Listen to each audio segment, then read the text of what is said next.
Hi, I'm Megan Finnerty. I'm the founder and director of the Storytellers Project as part of the USA Today Network. And we so appreciate you taking a chance on live storytelling and sharing your evening with us. Tonight, we're joining Humana and 5 Americans from across the nation to create community with stories about food and family. It is always one of my favorite topics of the year, right? Because everybody has a story about food. One has a story about family. And tonight we are lucky enough to hear from people who all play really different and interesting roles in America's food scene. And it's okay. This is my husband and kid. They're coming home. This is our lives here in Phoenix. Hi guys. Since 2016, the Storytellers Project has brought more than 100 shows to communities around the nation.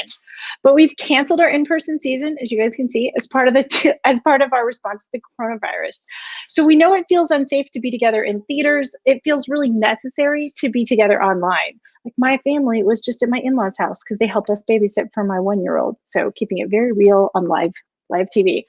We've handpicked incredible storytellers and inspiring people to bring you this show because it's about really the way sharing great meals helps us share great stories. So without further ado, we are excited to welcome up our storytellers. Chef Rocco DiSpirito is joining us from New York City. Hi, Rocco is back. He told earlier Hi. during the pandemic. Yeah, welcome back. We're excited to have Thank you. you. It's so nice to be here. Yeah, man. Best friends for frosting blogger. She's an entertaining blogger and like lifestyle consultant. Melissa Johnson is joining us from Sacramento, California. Hi, Melissa. Hey, happy Hi. Tuesday. Yeah, she has 2 trees in her house, guys. Stay tuned. She's ready for the holidays.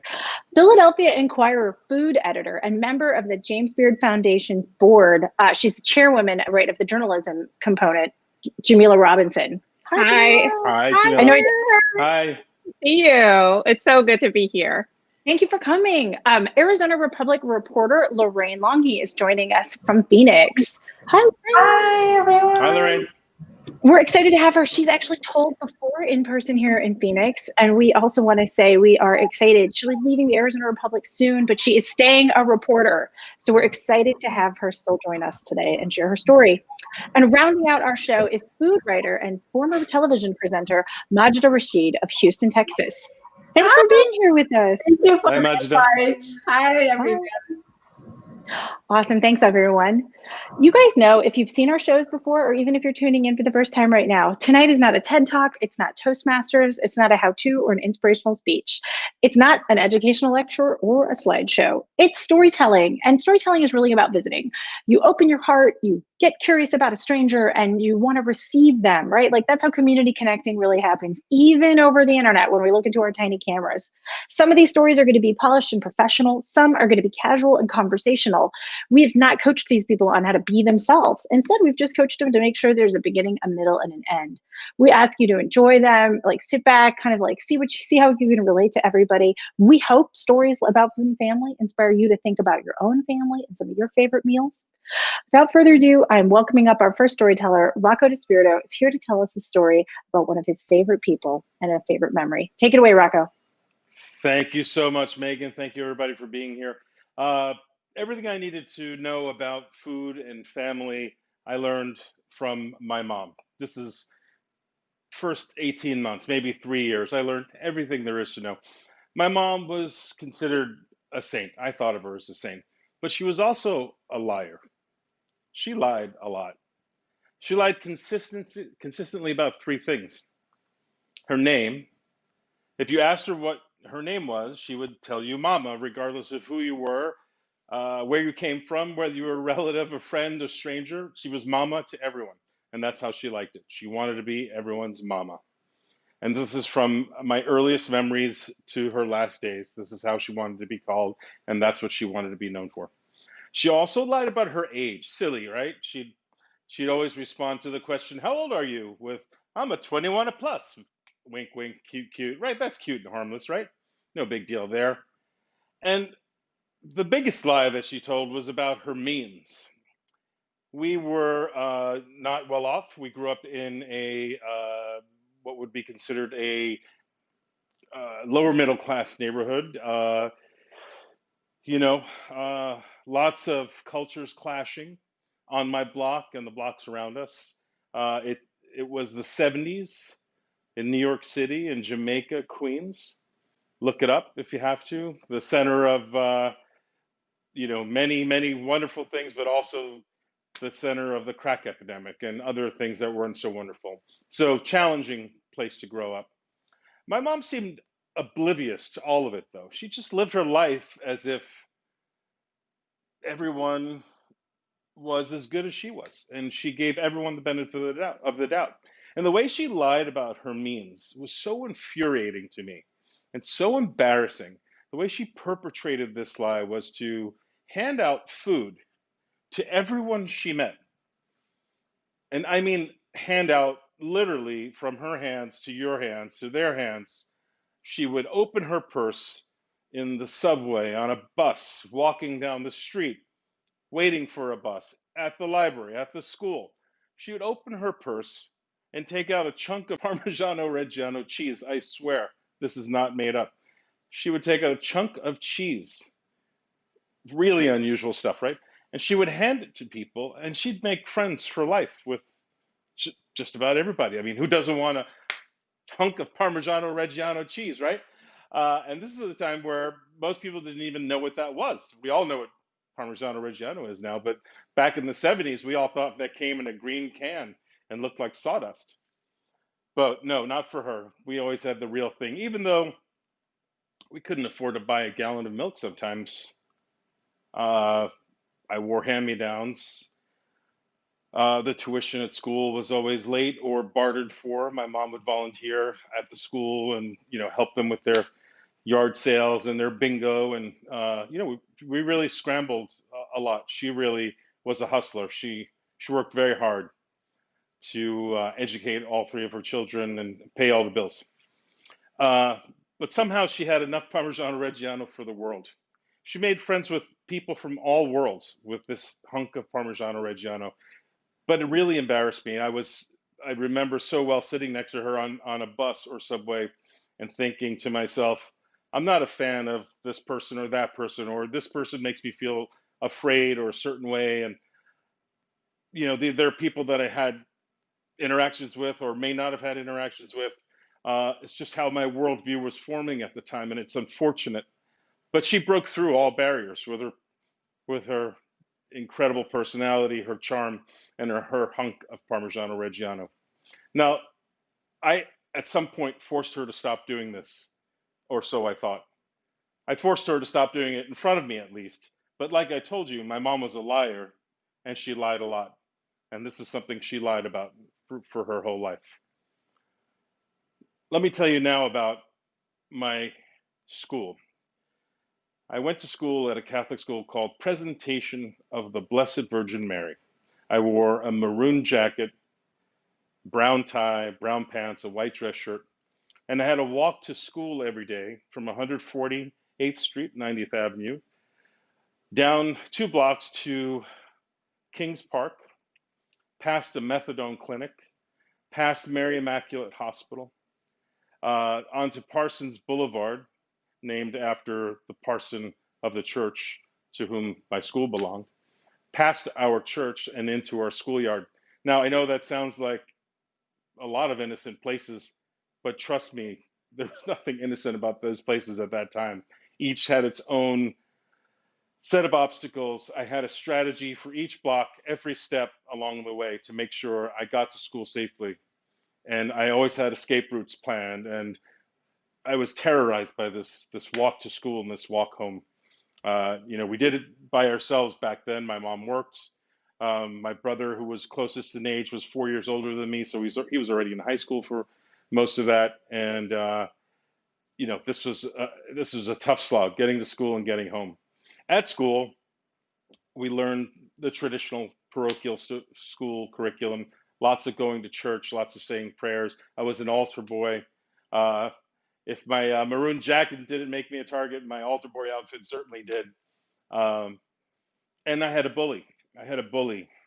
I'll leave his name, I'll leave him anonymous for the moment, but I had a bully that followed me and bullied me for 4 years.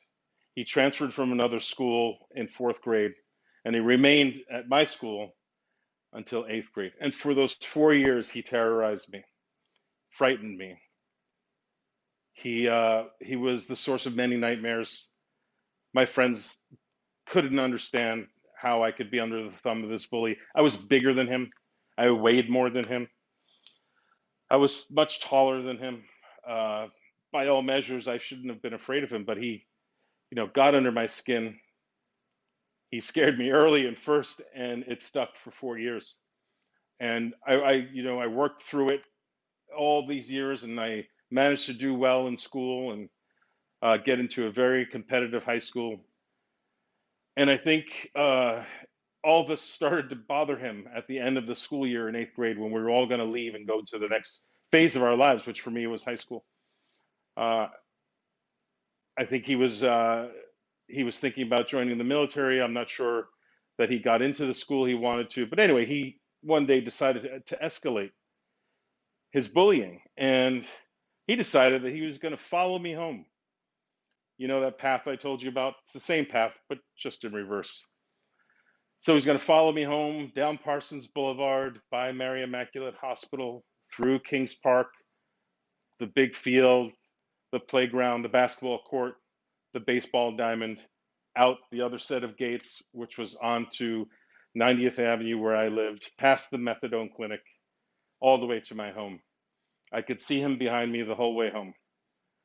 Needless to say, I was terrified. I knew he meant to do real harm. And there was no one to save me from him.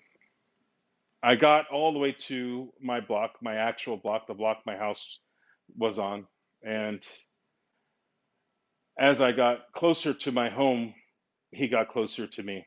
And all of a sudden, there was another person with him, as if someone joined him for the feast he was about to have, beating me up for one last time before the end of the school year, before we all moved on to the next part of our lives. And as I got to my steps, I could feel someone touching me. It was him, my bully. He actually touched me, grabbed me, turned me around. I was standing on the steps of my door, the threshold of my house, the little 3-step doorway. And he started to engage me like a bully does. And I was as terrified as I've ever been in my life. He was ruthless. He was a bully. I'm sure he had good reasons for it. And we had some vocal exchange, sort of a verbal exchange for a few minutes. It felt like days, but it was probably not more than 10 or 15 minutes. At one point, a knife appeared. I thought, this is it. I don't know where I go from here. And this went on and on. The neighbors started to watch this scene developing in front of them underneath their windows and out their doors. It was that kind of neighborhood where they would watch this violence take place but do nothing about it. And it escalated and escalated, and we were shouting and exchanging blows, I guess you would call it. We weren't really fully fighting. There was a lot of back and forth, and all of a sudden I could see out of the corner of my eye this figure ambling down 90th Avenue, and I knew that back and forth. I knew that rhythm, that it was my mother. And I thought, oh my God, she's going to save the day, but what is she going to do? There's a knife here. She might get hurt. What is my mom going to do? She was in her 60s, close to her 70s. What's she going to do? And as she got closer, I remember thinking, just hold on until she gets here, and she'll diffuse the situation. She'll use her charm. She'll figure out a way to save you, like she has many times before. And then the more doubtful side of me thought, there's nothing she can do. She's an old woman. How can she possibly help? This is a young guy who's, ferocious and ready to fight. And as she got closer and closer, I remember thinking, this is it. She's going to either save me or not. And as she got closer, I lifted my head and looked at her and made eye contact. And she made eye contact with me. We were locked in. She knew something was wrong. And my bully turned his head and also looked at her. And his reaction was very strange. It wasn't the reaction of a typical bully, which would be either indignation or fear. He had the look of shock on his face. And a few seconds went by, and we both said, "Mama, is that you?" I said it because she was my mama, but he said it also. Imagine that. My bully knew my mom because he was one of the kids she gave out Parmigiano Reggiano to on the subway, buses, and streets. He was one of the kids she charmed with her absurd generosity, with her break through all barriers attitude and personality. He was a person she had turned into a friend. He is a person who could have been an enemy to her, but she turned into an ally. We all felt silly for a second. He looked at me and everything about him changed. He understood that this woman who had shown him indescribable, senseless kindness for no reason at all in the MTA, on the public transportation that we all relied on every day, where all New Yorkers converged. This woman was the mother of the person he terrorized for 4 years. And naturally, he didn't have any interest in bullying me anymore. And his face softened. And my mother said, "What's going on here, boys?" And I realized that the whole time I thought she had given up on feeding strangers candy, so to speak. She hadn't. She just lied about it and continued to do it. And thankfully, she didn't listen to me and stayed true to herself and turned that bully into a friend who's my friend to this day. Thank you so much for listening. Rocco, thank you for introducing us to your mom Thank and you. telling, yeah, I mean, oh my God, like I didn't ever learn about Pecorino Romano as a way to like diffuse bully situations, but she was onto something. Parmigiano Reggiano, it makes sense with Parmigiano everybody. Reggiano. Yeah. Wait, you're right. I'm sorry. I got the wrong cheese because sometimes They use it as currency in Italy. It's that valuable. No, I was just going to say that. I can't always afford the fancy Parmigiano, and so we get the Pecorino Romano because it's a little cheaper. How sad is that? No, it's great. Two different kinds of cheese, both work well. Both very good. Yeah. Oh my God, you guys, I'm so embarrassed. No, it's Rocco, okay. It's okay. But sincerely, thank you so much for telling your story. One of the things I really love about your story is how it's fundamentally about seeing your mom in a new way, and what a gift that is. Yeah, and to this day, I hear stories about my mom from strangers who tell me, "I met your mom somewhere, and she did this, and we were friends." And to this day, and they'll show me pictures, and to this day, I learn about the, sort of absurd generosity that my mom showed to everyone, and how she gave everyone the benefit of the doubt, and had so many friends and so many allies in a world where we're constantly trying to sort through who's a friend and who's a foe. For her, everybody was a friend. Oh my God, thank you for that. That's a beautiful thought. Thank you, Rocco. You're welcome.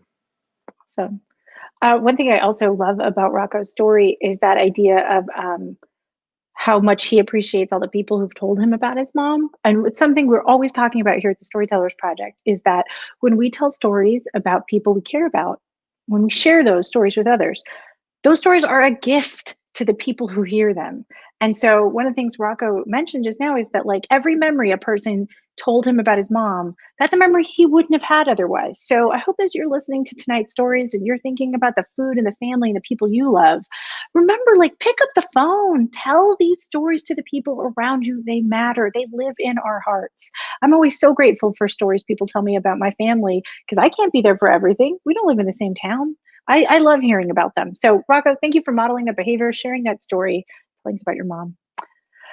Tonight, now's the moment we thank Humana. They have stuck with us during these inside times. You guys know they have been a sponsor of the Storytellers Project nationally since 2019, and they have stayed with us because they believe storytelling connects us to each other. It leads to healthier people, healthier communities.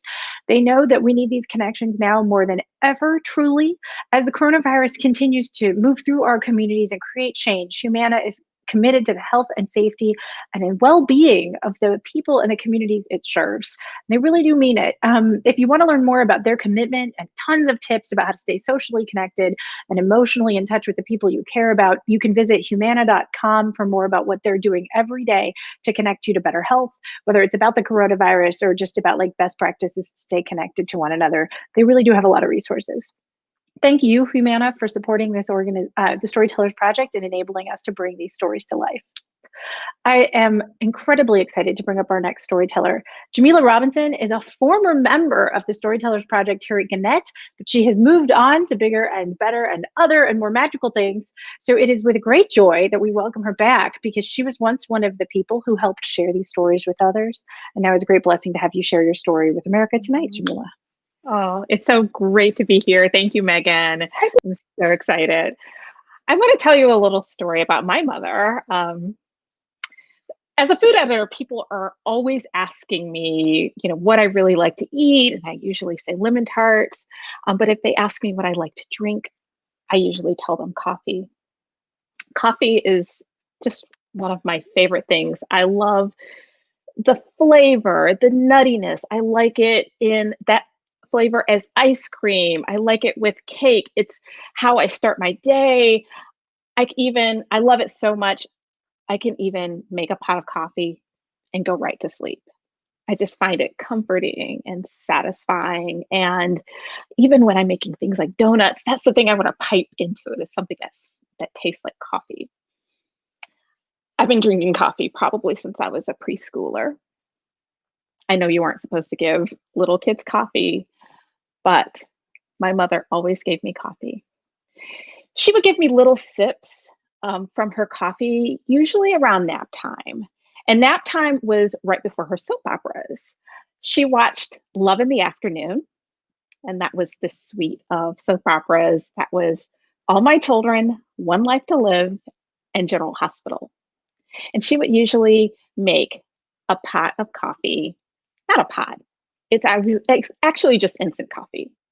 She would use the instant coffee grounds, Folgers, Taster's Choice, whatever we happen to have. And she would make it just one cup at a time, because she was the only one who was drinking it. And usually by the start of her soap operas, the coffee had cooled down, and she would let me have just a little bit of the coffee. And I love that flavor because it was sweet and nutty, and it was creamy because she put a little bit of milk in it. And then it was nap time. And I love the smell, actually the aroma. That was a word I learned from TV, because I was watching the soap operas, and there were all of the commercials that were telling you about coffee, whether it was Juan Valdez and his 100% Arabica beans, or it was to welcome you home from the military or a ski trip. That smell, that aroma was a thing that connected you, made people know that they cared about you. My mother drank instant coffee because she was never much of a cook. She probably still isn't. My mother liked convenience food, and instant coffee was about convenience. A lot of our food was in cans. The fruit, the vegetables, even salmon came out of a can. Things like mashed potatoes, that was a box with an aluminum spout. I knew better about food, even as a kid, because I spent a lot of time with my grandmother. My grandmother did use cans, but not like my mom. My grandmother would take me to Eastern Market in Detroit, and we would walk the stands, and we would shuck corn and talk to the vendors and the farmers. And she taught me how to weigh a green pepper, how a peach you could tell if it was fresh by the smell. And then we would go home to her house, and we would bake, we'd make cookies and cakes, and we would whip meringue. And I would get so excited because I loved cooking food with my grandmother. And then I would go home and I would tell my mom, oh, I got to roll pastry, or we made biscuits, and we did this by hand, and we did this from scratch. And my mom would kind of go, oh, there are better things to do. Women have better things to do than spend all their time in the kitchen. It's not that my mother didn't care about food. She just didn't care about cooking. Cooking was just not her thing. My mother, however, had been, a feminist. People would probably call her a revolutionary. She was a leader in the Black Panther Party. She was the communications secretary and started what's called the free breakfast program. She started this in a chapter in Detroit, and this was because of her study in nutrition. And she knew that children who had a good breakfast had better educational outcomes.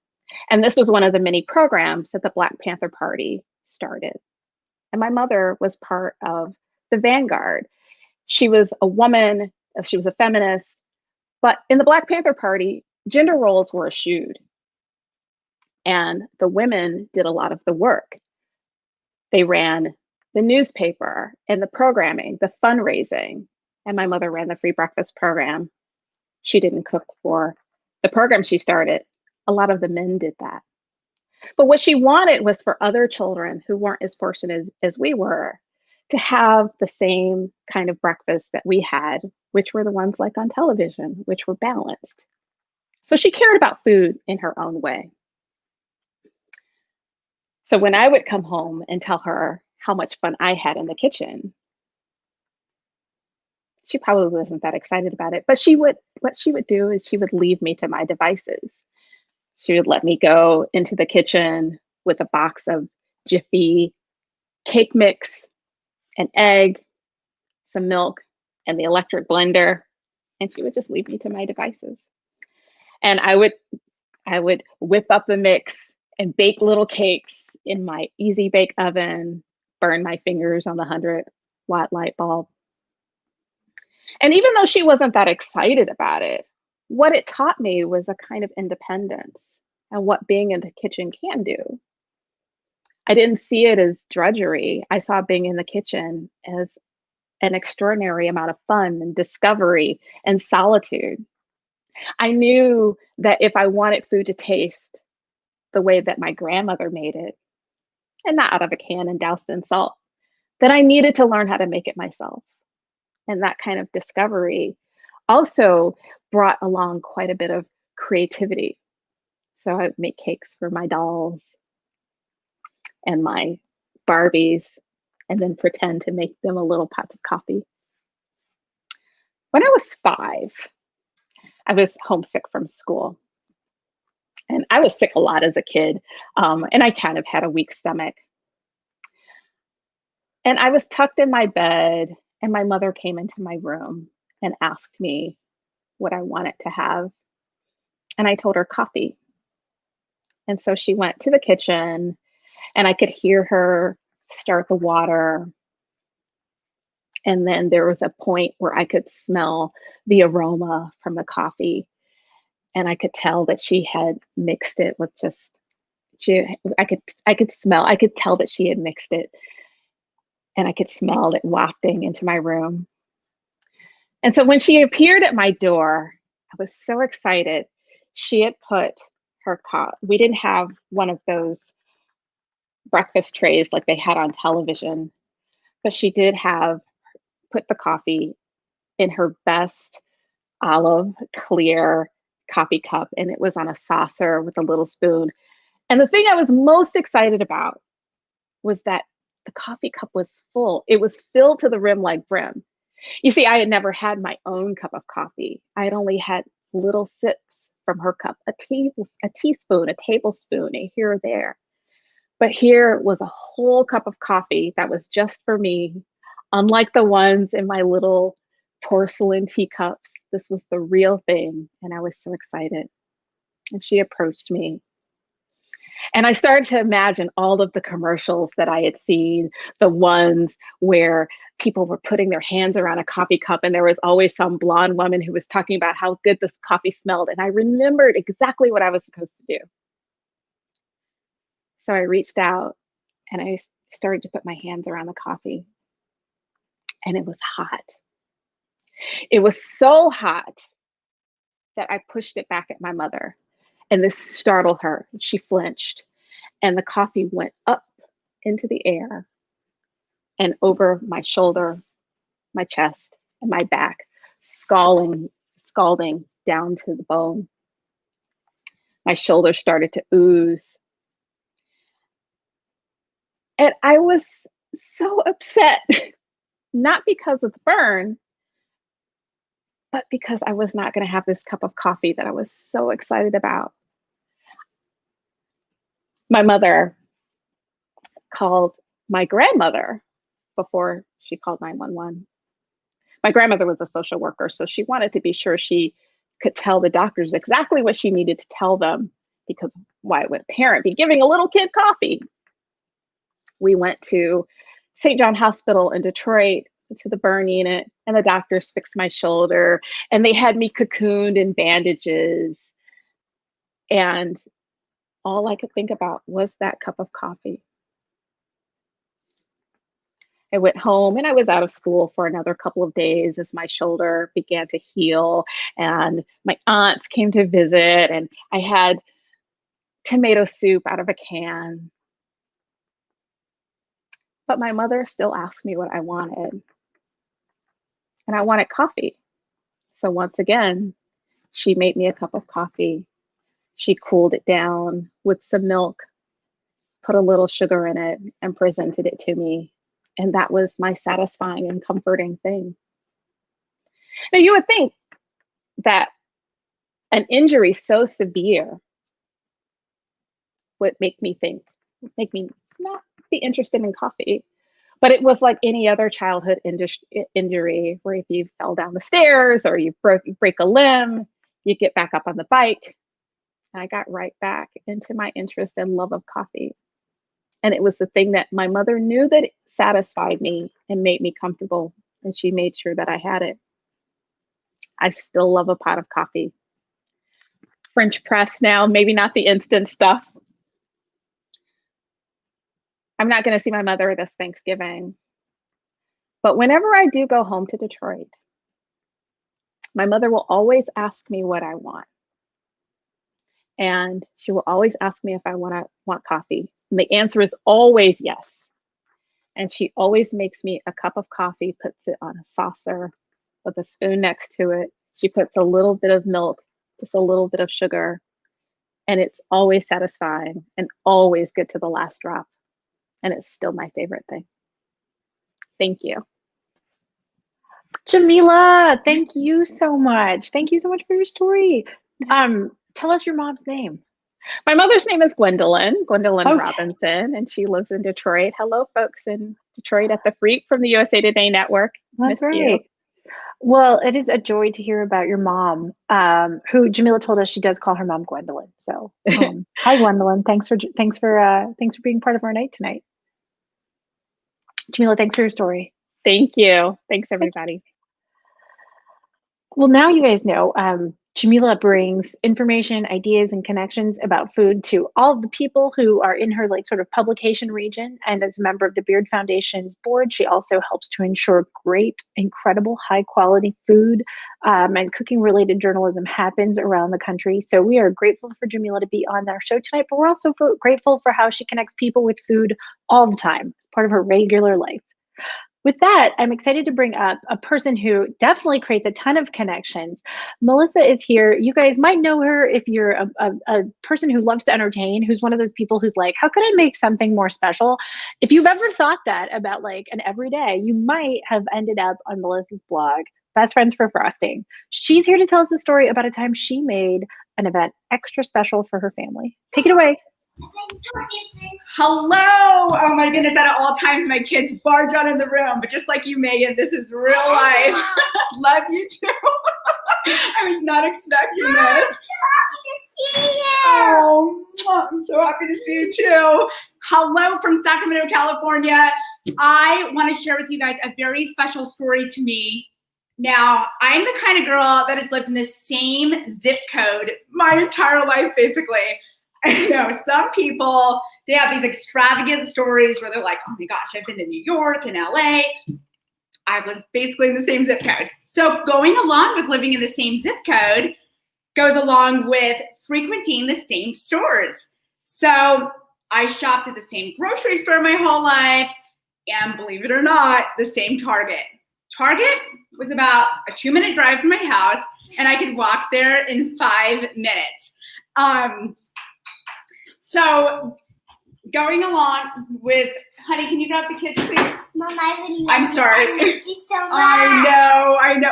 I'm so sorry, you guys. This is my real life here. But going along with my story, basically what has Sorry, I was not expecting that whatsoever. Let's keep going along with things here. So frequenting the same store, I went to Target my entire life. And so in kindergarten, I can remember picking out back to school supplies with my mom. Going along over the years, I remember in 6th grade before the dance, bell bottoms were like the hip cool thing. And my dad took me to Target to get some bell bottoms at Target. I have so many memories and milestones at Target. One of my favorite memories at Target was when I was pregnant with my son, Charlie, and I walked those aisles to push myself into labor. Now, fast forward a little bit further, and I actually also did my baby registry at Target. Now, as time went on, I now have my son, Charlie, fast forward a little bit, and moving forward, I was shopping at Target with my son, Charlie, and we were in the aisle, and all of a sudden in the toy aisle, he goes, "Hey, Mom, what if we had my birthday party at Target?" And I thought, I kind of like laughed. I was like, that's funny. But in my head, it was just like, I was over the moon excited. I'm like, oh my gosh, does he just realize that he told one of the people that has been one of the first accounts on Pinterest, I'm an influencer, I'm known as an entertaining expert. Like, he just asked me to throw a party at Target. I love doing off the wall things. This is right up my alley. My mind was going like a mile a minute. Like, what can I do? Oh my gosh, oh my gosh, oh my gosh. So I contacted that store director at that same exact Target location. We're still talking about the same Target in Sacramento, California on Riverside Boulevard. I contacted the store director, Joe Forbes, and said, "Hey, Joe, do you think that we could throw my son Charlie's 9th birthday party at Target? It's his last single-digit birthday." He talked internally with his team and got approval, and I got the notification, "Hey, we're having a party at Target." And I just thought, holy moly guacamole, like, is this really happening? I was like totally shocked. Honestly, like, as I'm telling you guys this story, like, I'm still shocked that this actually happened. So as an influencer, I've got a lot of connections in. So here I am, I'm contacting, I'm working with my team internally. I'm contacting like balloon garland stylists, all kinds of people. And before we know it, we're planning this party at Target. Now rewind a little bit. Our editor, Molly Allen, who is one of my best friends in the whole entire world, we actually met off of Twitter, but she goes, "Melissa, there's no way that you're throwing a party at Target without me. I want to be there." So Molly got on that airplane and she flew right on in. And I just thought, oh my gosh, this is really happening. This is so exciting. So let's fast forward a little bit. The morning of Charlie's birthday. So as you fast forward to Charlie's birthday, on the morning of his birthday, basically, normally I do it big on his birthday. So we have like balloons in the house. There's all this stuff going on. And I was at Target at 6 a.m. in the morning setting up for his birthday. So there was no balloons to be found in the house. So moving forward a little bit, my mom comes to the door. She gets the kids ready. She takes them to Target and they get to the store. Charlie thinks that he's picking out a toy for his birthday party. Boy, was he fooled. She even dressed them up in red collared shirts and khaki pants. And he didn't even piece together that he was having a birthday party at Target. Boy, was he fooled. I had to say that again. But yeah, so let's fast forward a little bit. He goes into the store with my mom and his little sister Claire, and they're walking through the store, and he doesn't know what's going on. He just figures, oh, I'm going to the store to get a gift for my birthday. So as he's walking towards the back of the store, he sees his kindergarten teacher, myself, all of his best friends from school, and then he notices the decorations. This is in the back of the store where you see all the back to school supplies. He sees the decorations such as a huge big old balloon garland, red and white Target colors, a wedding size party cake. It had Target logos all over this cake. We had a Starbucks station for the moms. We had a snack station that had all Target themed little snacks. So the personal pizzas, the ices, the cake pops, all of those different things. And so all of a sudden you just see him, like he looked shocked and he's like piecing all of this in together in his head. You could just like see how shocked he was. And then he looks at me. "Are we having my birthday party at Target, Mom?" And then I just started having this like cute little girl like chuckle. Like I just felt like a little kid, like I did something bad or did something I wasn't supposed to, but in like a good way, like thrilled kind of way. And I'm like, yes, Charlie, we are having your 9th birthday party at Target. And so walking throughout that store, I mean, oh my gosh, we just decked so much out. The kids ended up having a silly string fight in the party section area. All over the electronics, there were birthday signs that said, happy birthday, Charlie. We had a scavenger hunt throughout the whole store. There was employees working there like Shelly, Joe, like people that had known myself when I was like 16 years old, and they just knew me on a first name basis. Just thought, man, that's so cool. Like, how often can you say that you've done that? What a gift, what a blessing. And so his friends had just a well of a time. They had the best time. And so at the end of that day, all of his friends got to pick out a little toy from the Target dollar bin, and they went up to the check stand to go be rang up. Guess who's behind the check stand? Charlie. He literally had a Target badge. They made him a Target badge with his name on it, and he had a whole Target uniform on, and he got to check and ring all of his friends up at the check stand. And mind you, I also have to tell you, I worked at Target for a short stint period when I was 16 years old, and it was one of my favorite jobs I ever had. I love the customers. I love being able to ring things up. So what a pinch me moment to see my son behind one of the same check stands that I actually rang customers up at when I was 16 years old. So fast forwarding a little bit, I just thought, man, this moment went in full circle. Here I was with all of these wonderful memories, living in the same neighborhood my whole life, frequenting the same Target location, all these different milestones that I've celebrated. And I just thought, during this pandemic, shout out to all the baristas at Starbucks, the checkers at Home Goods and Marshalls and Target and all the places, because those are the people that really matter. And I miss those people right now, this pandemic. I miss being able to see their smiley faces. And even if they don't know my name, just to be able to say like, hey, how's your day going? And they really do care. I mean, they say, how are you? And I ask them, I always make sure, how are you back? So this pandemic has really made me think about those moments and how this moment, my whole life went full circle. Thank you for letting me tell my story. Melissa, first of all, thank you for keeping your cool. Thank you for being so cool and composed with your kids. We appreciate their enthusiasm for your story. Thank you so much for having me. That was so much fun. By the way, I was not expecting that whatsoever. My husband is supposed to have the kids out of the house till 5:30. So I know. Hey, same thing happened to me. It's okay. This is live from people's houses. But thank you so much. I also want our audience to know, Melissa has totally not been paid by Target for this. This is not SpawnCon, as they say. One of the reasons we were so excited for her to tell her story is because it felt so relatable. I know so many people for whom a Target run is an everyday part of their lives. And if not Target, maybe it's a local store, maybe it's their neighborhood coffee shop. And during the pandemic, I know it is some of our favorite people that we might only know them from their name tags, but we really miss them right now. And so we really appreciate Melissa's thoughtfulness and her passion for her community and the people that sometimes we don't always see them maybe in the fullness of themselves. And Melissa obviously does. So thank you for your story. Thank you for having me. That was so fun. I know. Thank you. Awesome. Well, and now I'm thinking about my favorite people at my local stores. We've been getting a lot of delivery and outside pickup lately, but we're going to keep the show moving.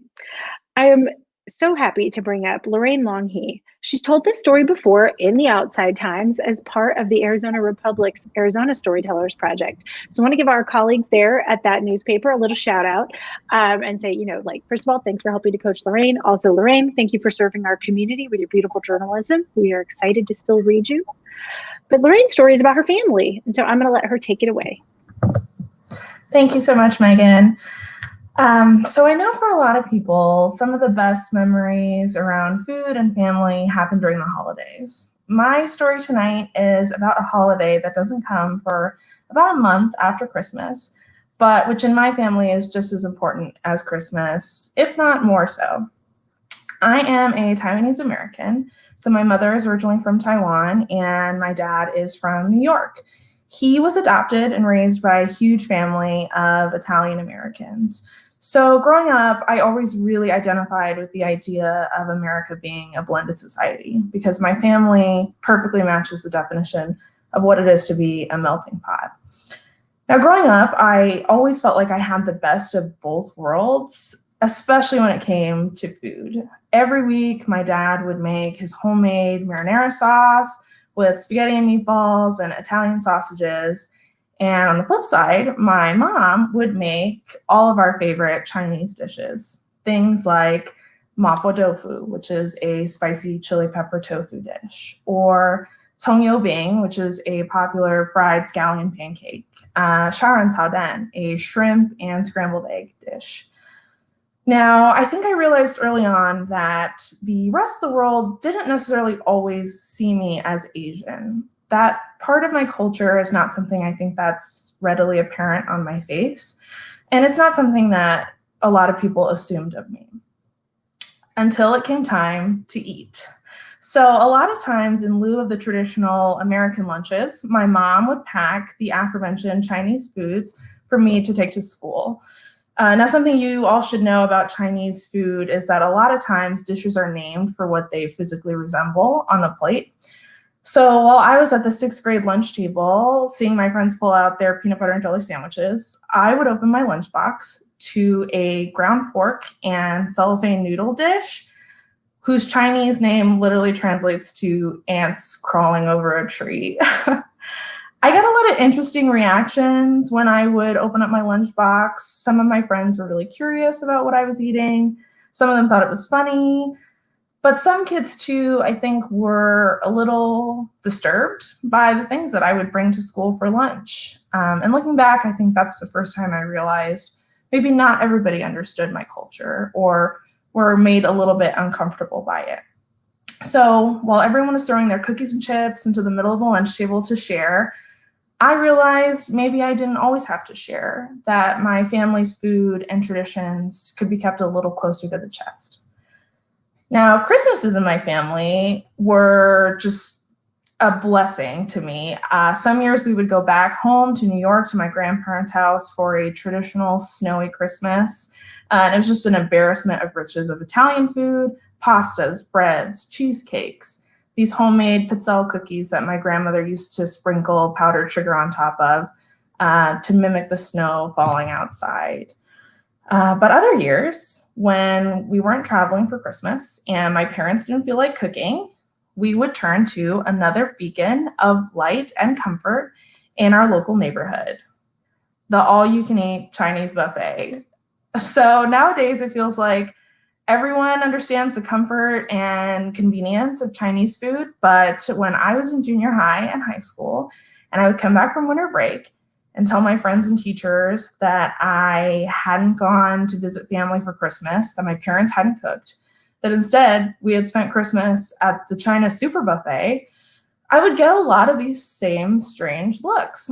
So again, while I was never embarrassed of my family's traditions, they were traditions that sometimes I was more comfortable keeping to myself, almost like a secret to just share with my small family.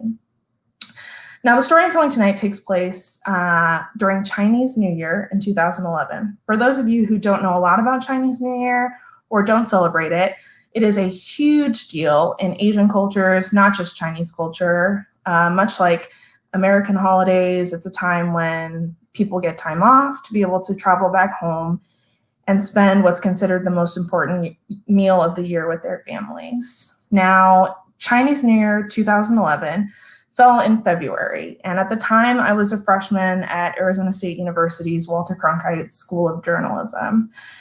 My dad was working abroad, and my brother had moved out of state a couple years prior, so it was just my mom and I for this specific Chinese New Year.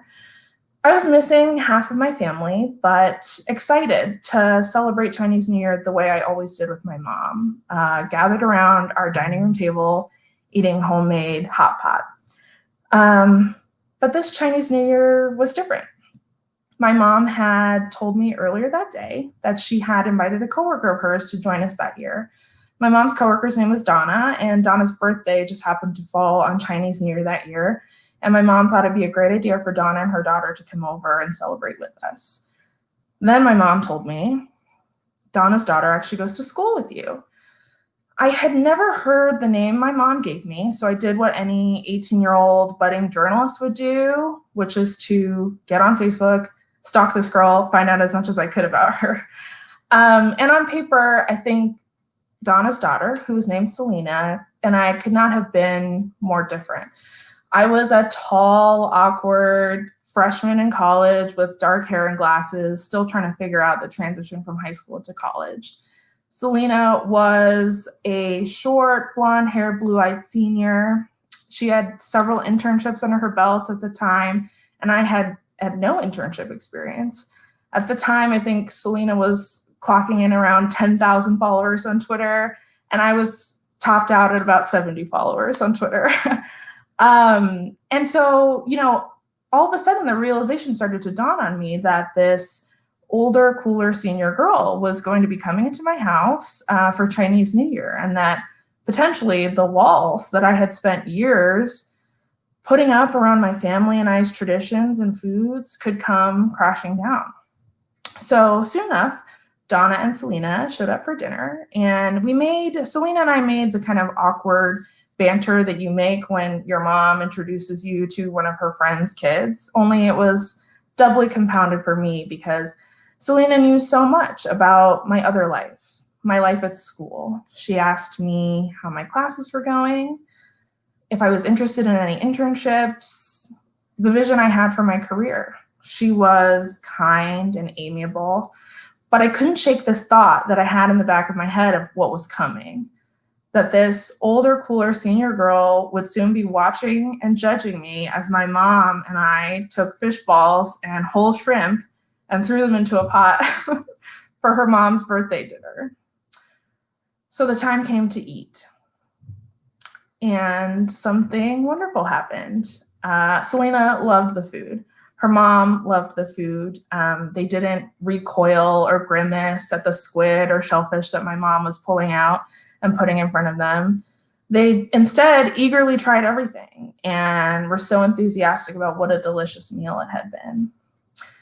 The evening went on, and I realized that I was missing half of my family, but I was here having a great time with another mother and daughter that I had just met a couple hours previous.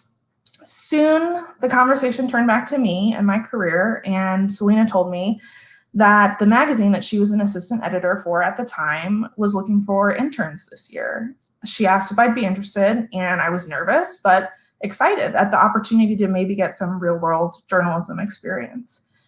I followed up with Selena a couple weeks later, and a couple months after that, I was writing stories and reviews for Selena and her managing editor, Megan.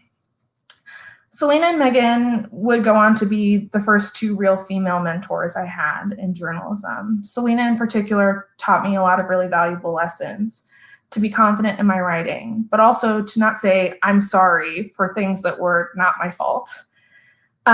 Today, Selena lives across the country, and I haven't seen her in a while, but we do now follow each other on Twitter. And I still consider her a valued friend and peer. Also, the experience I got working for Selena and Megan would be a big reason why I would get an internship at the Arizona Republic, the paper that I've been working at ever since I graduated college 6 years ago. So while there are too many countless cherished memories of good times with friends and family over the holidays, when I look back, what this Chinese New Year taught me more than anything was that whether it's food or my family's traditions, sometimes it pays to share. Thank you. Lorraine, thank you. Thank you so much for your story. Oh my gosh. And there is no better message, I think, especially this time of year, than when you open your palate, you open your heart, right? Absolutely. I think everyone should try hot pot on the call if they haven't already. So yeah, I also want everyone to know, I don't remember Lorraine ever inviting me over for food yet, and maybe now's not a good time, but yes, yeah, I will come. Lorraine, thank you so much for your story. Sincerely, it is. It also, I want to point out, involves so many things, like the kind of courage you have to have when you're young and you're self-conscious, but you hope everyone will be nice, and then they are. I love that. So anyway. Absolutely. Thank you guys so much. Thanks, Lorraine. I'm excited to bring up our last storyteller.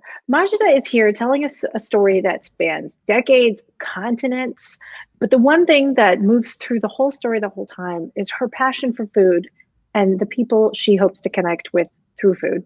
Take it away. Thank you, Melissa.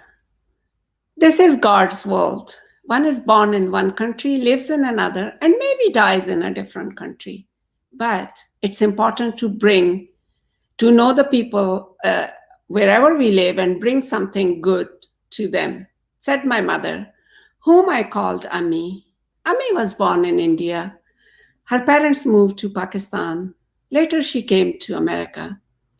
She is buried in California, and I wish you were alive today to see this.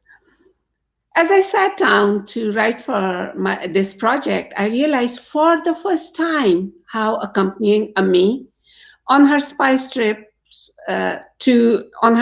the Spice Bazaar of Abbottabad, Pakistan, helped me carry out Ami's dream of knowing people and making a difference, but in my own way and in different countries.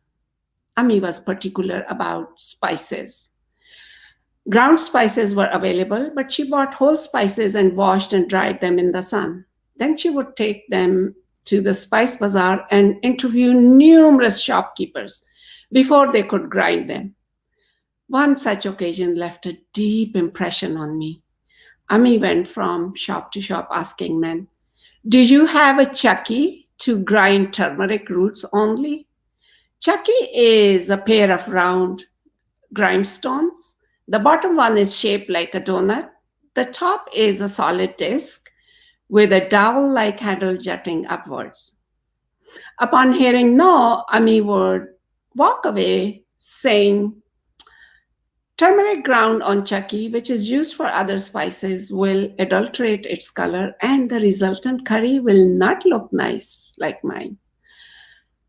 Ami put same effort and love when she was cooking for her family or neighbors. Whoever ate her food came back to have more. But as a 4-year-old, I didn't like her curries. I also disdained crowded, narrow streets of the bazaar. What I didn't know was that Ami's love of food and her connecting with the shopkeepers by speaking their language would shape me. Ami learned my father's language and spoke better than him. A decade after my spice trips, my trips to the Spice Bazaar, I was married off.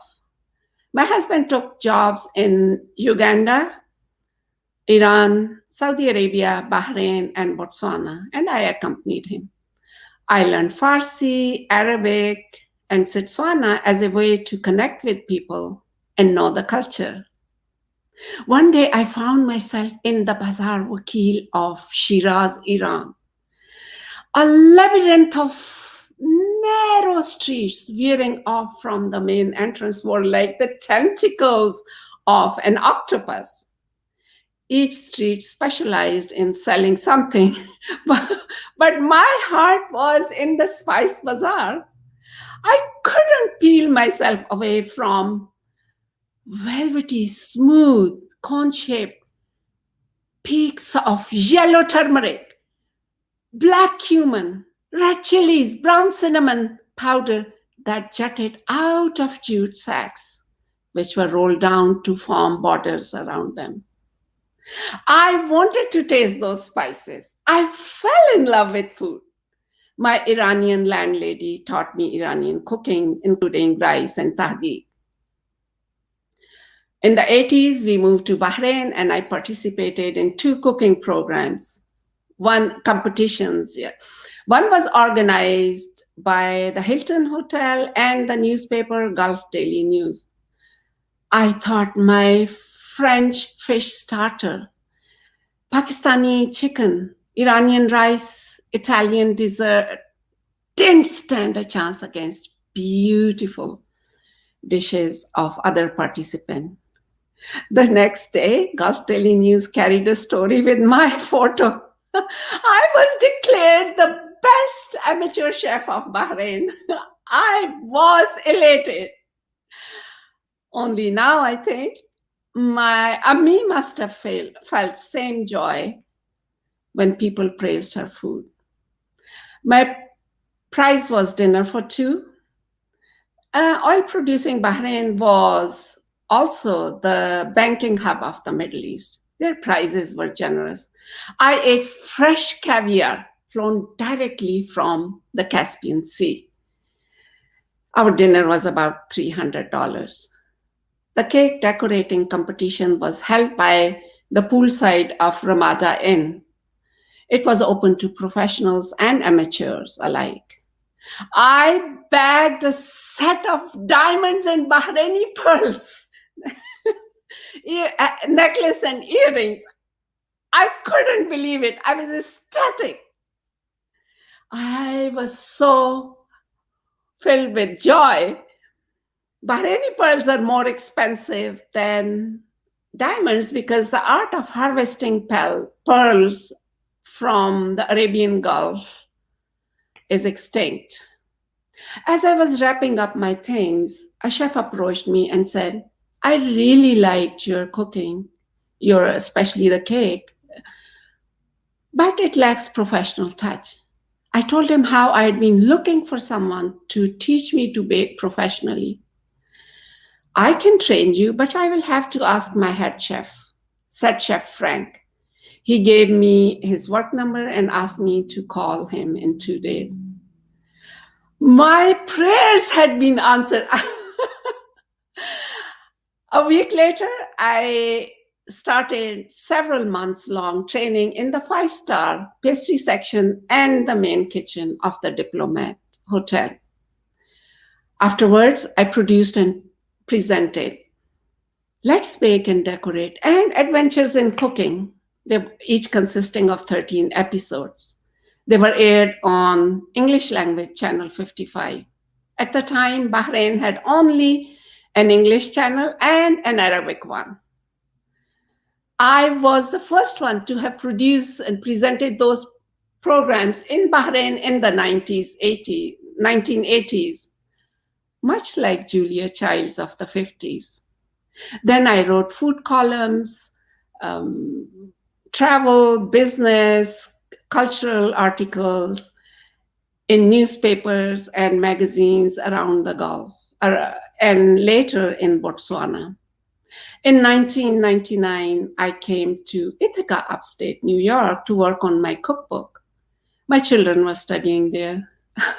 My book was not published, but I gathered a team of volunteers and produced and presented an episode titled Middle Eastern Delights. It was aired on Time Warner Cable TV of Ithaca. I wanted to bridge the gap between American audience and Middle Eastern people. After my divorce in 2001, I came to Ann Arbor, Michigan, and freelanced for the heritage newspapers. Then my jobs took me to Afghanistan, Uganda, Zimbabwe, Zambia, and the United Arab Emirates. I came back in 2015 and wrote a syndicated political article for the Washington Post. In 2020, I completed writing my memoir. I also started a monthly food column in the Detroit Legal News. Readers tell me that my columns take them on a journey into other countries and cultures. I think my writing creates curiosity about other people and different lifestyles and melts down fear of the unknown. My heart opens up when I write about food. Food, unlike politics, brings not only families, but also the world together in its purest form. World has changed since Ami taught me lessons, but I continue her lesson of spreading love through food. Thank you for watching. Majida, thank you so much for your story and introducing us to Ami. It's been a real pleasure to hear. Sorry, I was on mute. Sorry. Oh, no, I just said thank you so much for telling your story. It's been such a pleasure to hear and to hear more about your mom and just like how she raised you to give so much love through food. Thank you. I remember growing up in Ahmedabad in my part of my childhood. It used to be snow, and after Ramadan, when we broke fast, she would just give me freshly prepared food to go and give it to the lady who was working for us.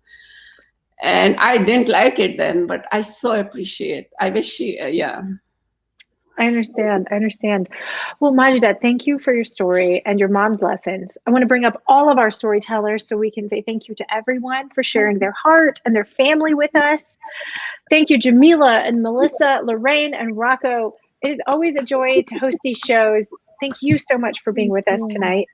Thank you, Megan. Really fun to be here. Thank you so much, Megan. Thank you, everybody. Great stories. Thank you, guys. Yeah, thank you, everybody. Thanks to the Storytellers Project. It's always wonderful to be a part of it. Yeah, this is so much fun. Yes. You're so welcome. I loved it. To our audience, thank you so much for joining us tonight. We hope you have a safe and joyful Thanksgiving, no matter what it looks like. And you can maybe hear my kiddo in the background. It's bedtime in the Finnerty Maloof house. And so with that, thank you so much for watching. Have a good evening.